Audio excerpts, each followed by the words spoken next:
So knowledge has replaced God. God should be everywhere. God is everywhere. But instead of our ability to know God, our knowledge has taken over. Our limits are set by the limits of knowledge. Knowledge is limited. It is borrowed. It's always given to you by somebody else. And it's about the finite objects. So finite objects can give you only finite knowledge. The knowledge of infinite cannot happen until you go beyond.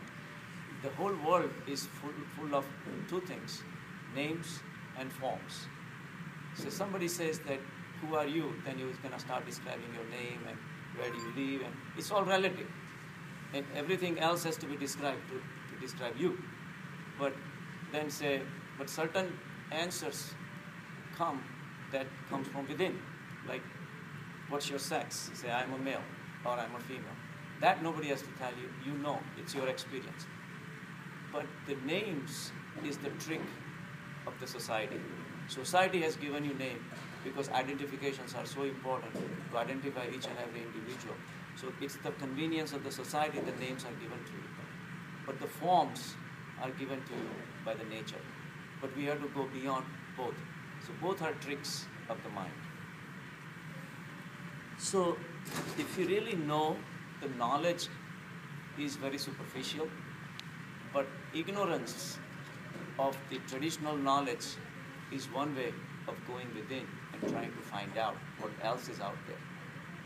So, because without that, we are not going to know our internal self. Do we know what is beauty, the real beauty? We don't know. Everything is relative. Something that you like, I may not like. What I like, he may not like. What is pure? There is nothing pure in this world. Everything is tainted. The ultimate purity, ultimate beauty, ultimate piousness, you can find only within. Because there are no forms to corrupt it. God cannot be corrupted because it's formless. God cannot be tainted because what do you taint with? There is nothing to taint with. Everything is Paramatma, right? The problem is we are all stuck and the disease is widespread, like we said. The people are drunk from the knowledge because they think that they have achieved everything that needs to be achieved. And with that poison that is filling their minds, they walk around. They make you believe that if you don't know something, you're stupid. And once you know something, you're okay, then you can hang out with this crowd. If you don't know this, there is no point in you hanging out with this crowd. Differentiations, dualities is the name of the game everywhere. And like I said, the whole world is poisoned. If you go to masjid or gurudwara or temples or derasas, each one is really like intoxicated with this knowledge. There's always going to be layers and layers and layers and layers to make you feel that you still have not reached there. You have read all the 4 Vedas, well, then you have read Upanishads. You have read all the scriptures in Jainism, oh, there's nothing, there's more. Keep on reading, keep on reading. In the Jewish children, they have huge textbooks they have to memorize continuously. Keep going, keep going, keep going. To where? No one knows. And while doing that, we are losing time day by day in our life. So what is the ultimate? What's that? What is the ultimate goal of, you were born and... To realize your existence, to go within, and when you meditate, you should be able to reach to the state of Advait, where your name and forms don't mean anything. Because everything that you can think of is about the material world. And that state, the formless state, is that experience of bliss. So at that point, you're not bogged by the problems of the mind, problems of the body, but you are in a state of peace. So that is the ultimate realization. That's what I was saying. In the real world, in the material world, there is a doer, there is a process of doing, and there is a goal to achieve. But realize that when you go within, the quest that you're taking, the quest itself and the goal of your quest all becomes one. Because whoever you started with, say I am on a journey to find God, for example. And yes, everybody says go within, so I'm going within. Then you start looking at, like I said, the charioteer. You start realizing what is that element that is inside, that is formless, shapeless, and is creating all these ideas about the world, looking at the world. But now, you're not looking at the world anymore. You're looking at the looker. You yourself are the looker, and you're looking at, so you're folding your awareness. See, awareness is something, is Sat, Chit and Anand, right? Sat is the ability of the God to create this world. The Chit is the awareness. If you were created, I was created, but if we were not aware of each other, experience will not happen. So the awareness, for awareness is the missing link between the two people who exist. So existence is important, first of all. If I don't exist, I cannot experience any of you guys. You have to exist too, but that's not enough. The awareness has to link both of us. Now, so I'm extending my awareness to know you, right? And then awareness reflects out of you, comes back, and it feeds me, then I know what I saw. Now, if you break the whole thing down, now when you go within in the meditation, how about if you just think of awareness? You experience awareness, not awareness of anything. You become aware of your awareness, right? And that is only one arm of consciousness.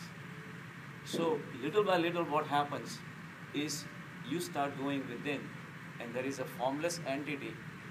One of the characteristics of that entity is the awareness. But now you're not using your awareness to look around. You're just using that awareness to feel within.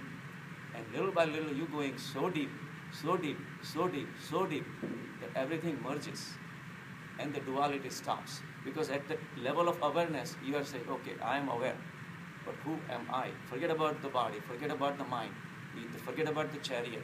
You just think about the chariot, it's charioteer himself, and that's what you are. And at some point, your identity also starts going, because you just don't know who you are. And then you merge with Paramatma.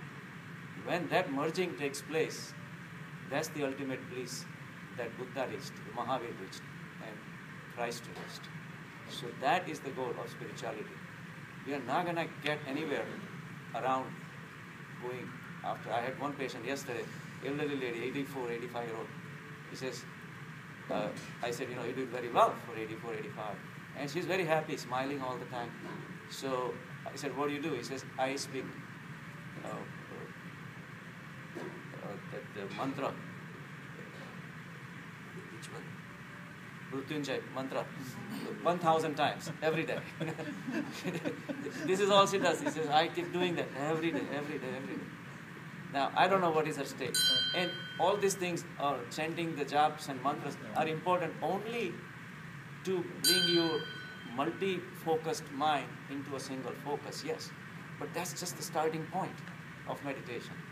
So you're reducing your number of thoughts. And that was a technique given to people for all this chanting and writing million times Ramas. And yes, writing Ram million times is still better than writing other things, right?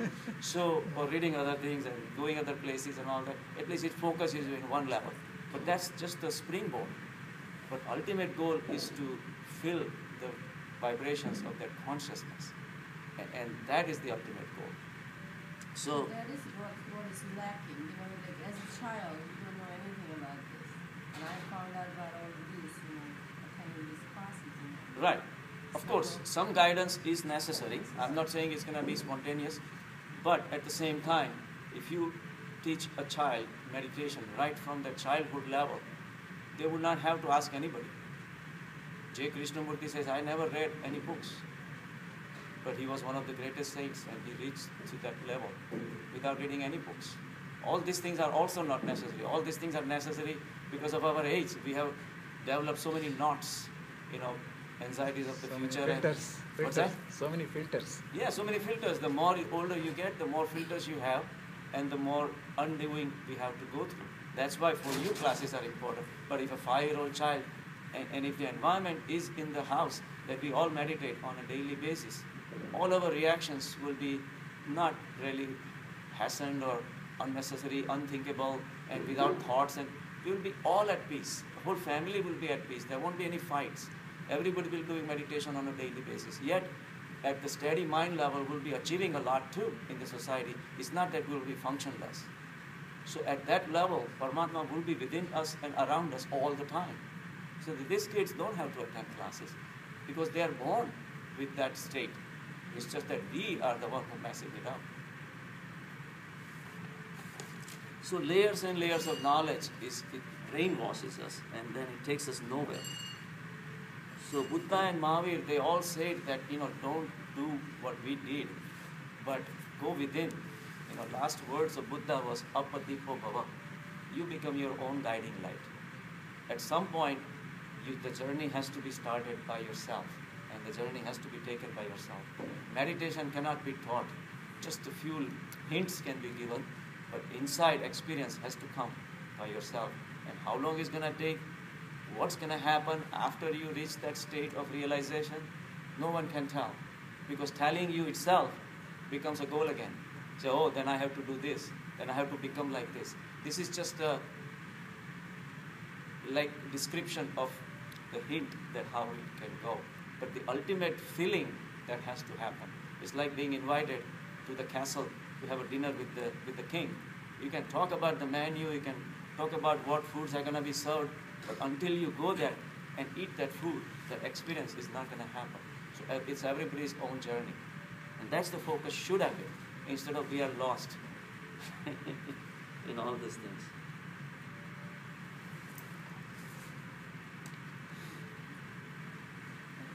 So even when we are asked, do you believe in God?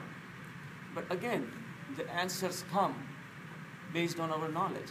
If you ask somebody in India, do you believe in God? Everybody will say, yes, we believe in God. But how do you believe in God? Just because somebody told you? If you experience God and then you believe, that's one thing. If you go to Russia, communist country, do you believe in God? No, I don't. Because that's what he's trained to believe. So again, a lot of our answers are also based on knowledge. I was working with one of the Chinese guys. I just came to the country and, I asked him, what do you believe in God? Right. He says, no, we don't believe in God. Right. Science and math is our God. Right. I was shocked at the time because, that's where I thought. But we both are wrong. Right. We both are wrong at both ends. And persons believing in God are also wrong because they have not experienced God.